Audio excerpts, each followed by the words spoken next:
Aïe, un orteil qui fait mal, qu'il soit cassé ou juste foulé, c'est vraiment pénible. Heureusement, il y a des solutions. Aujourd'hui, on va voir ensemble, pas à pas, comment une bonne technique de strapping peut non seulement soulager la douleur, mais aussi vous aider à guérir plus vite. Alors voilà la question que tout le monde se pose face à un orteil en vrac. Qu'est-ce qu'on peut bien faire soi-même à la maison? Eh bien, on va décortiquer ça, on va regarder les blessures les plus typiques et surtout comment un strapping bien fait peut devenir votre meilleur allié pour apporter du soutien et du confort. Première chose à comprendre, pourquoi est-ce qu'on s'embêterait à strapper un orteil? On pourrait se dire que c'est petit, que ça va passer. Mais non, nos orteils, c'est super important pour l'équilibre, pour avancer, donc quand il y a un problème, il faut s'en occuper. Allez, on regarde tout de suite dans quelle situation le strapping est la solution idéale.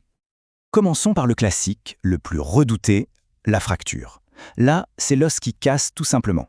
Vous savez, le coup typique de l'objet lourd qui vous échappe des mains et atterrit pile sur le pied, ou le fameux coin de meuble en pleine nuit.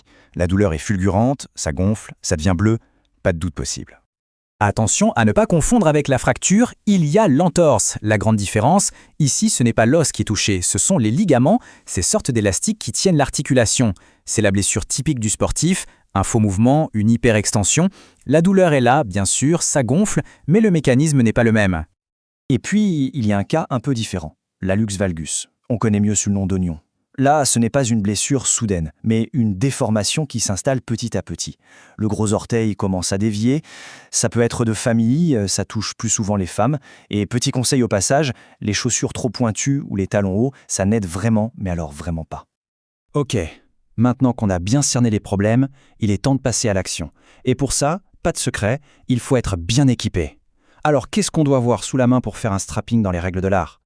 Voilà la panoplie parfaite. Et attention, chaque élément a son importance. La sous-bande pour protéger la peau, la bande non élastique pour vraiment immobiliser, l'élastique pour appliquer une tension juste ce qu'il faut, et la petite compresse de gaz pour éviter les frottements.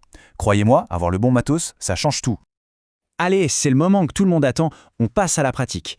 On va commencer par le scénario le plus courant, la fracture ou la grosse entorse. Prêt? C'est parti. Ok, première partie du tuto. Étape 1. On pose une base, une ancre, sur le coup de pied. C'est ce qui va tenir tout le montage. Ensuite, étape 2, on vient poser une bande rigide pour forcer l'orteil à rester droit, bien dans son axe. Et enfin, la troisième étape, on utilise une bande élastique pour le tirer légèrement vers le bas et l'empêcher de remonter. C'est la fondation de notre strapping. On passe à la suite. D'abord, on renforce ce qu'on vient de faire pour bien limiter les mouvements.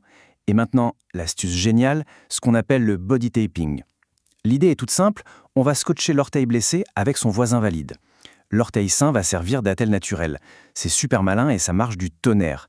On finit en sécurisant bien le tout et le tour est joué. Maintenant, si c'est juste une petite entorse, pas besoin de sortir l'artillerie lourde. On peut faire beaucoup plus simple. Le but, c'est juste d'immobiliser pour calmer la douleur. On met une petite compresse entre les deux orteils pour pas que ça frotte et on les lie ensemble avec une bande élastique sans trop serrer. C'est tout. L'idée, c'est le confort et le repos. On change complètement de registre maintenant. On va voir que le strapping, ce n'est pas que pour les blessures. On peut aussi s'en servir pour corriger une déformation. C'est le cas de l'hallux valgus, le fameux oignon. Voyons comment on s'y prend. Là, la logique est inverse. Le but du jeu, c'est de redresser l'orteil. On pose nos ancres comme d'habitude, mais ensuite, l'étape clé, c'est la bande de correction. On va s'en servir pour tirer tout doucement le gros orteil vers l'extérieur pour le remettre dans le droit chemin. Les autres bandes vont venir verrouiller cette position et stabiliser le montage. C'est un travail de rééducation en quelque sorte. Alors, un point super important à préciser. Cette technique, c'est efficace, mais seulement au début de l'hallux valgus, quand la déformation est légère. Si c'est déjà bien avancé, le strapping ne suffira pas. Il faut être clair là-dessus. Ça devient un outil pour gérer, mais ça ne remplacera pas un avis médical, voire une chirurgie. Justement, ça nous amène à la question suivante. Et si le strapping ne suffit pas, qu'est-ce qu'on fait? C'est crucial de connaître les limites de la technique et de savoir quelles sont les autres options. Ce petit tableau résume tout parfaitement. D'un côté, le strapping. C'est souple, ça accompagne le mouvement, c'est idéal pour les blessures légères à modérées. De l'autre, l'orthèse ou l'attelle. Là, c'est du rigide. Le but, c'est de bloquer complètement l'articulation. C'est indispensable pour les fractures plus graves ou les déformations bien installées. Et ça, c'est vraiment le message à retenir. On peut apprendre des techniques, mais le choix des bandes, la tension, tout ça, ça demande un peu d'expérience. Et surtout, avant de faire quoi que ce soit, il faut un diagnostic. Et pour ça, il n'y a qu'une seule personne compétente. Le médecin. C'est non négociable. Allez, pour être sûr que tout est bien clair, on se fait un petit récapitulatif rapide. Quels sont les points vraiment essentiels à garder en tête? En résumé, oui, le strapping, c'est super efficace pour les entorses, les fractures et même pour un début d'hallux valgus.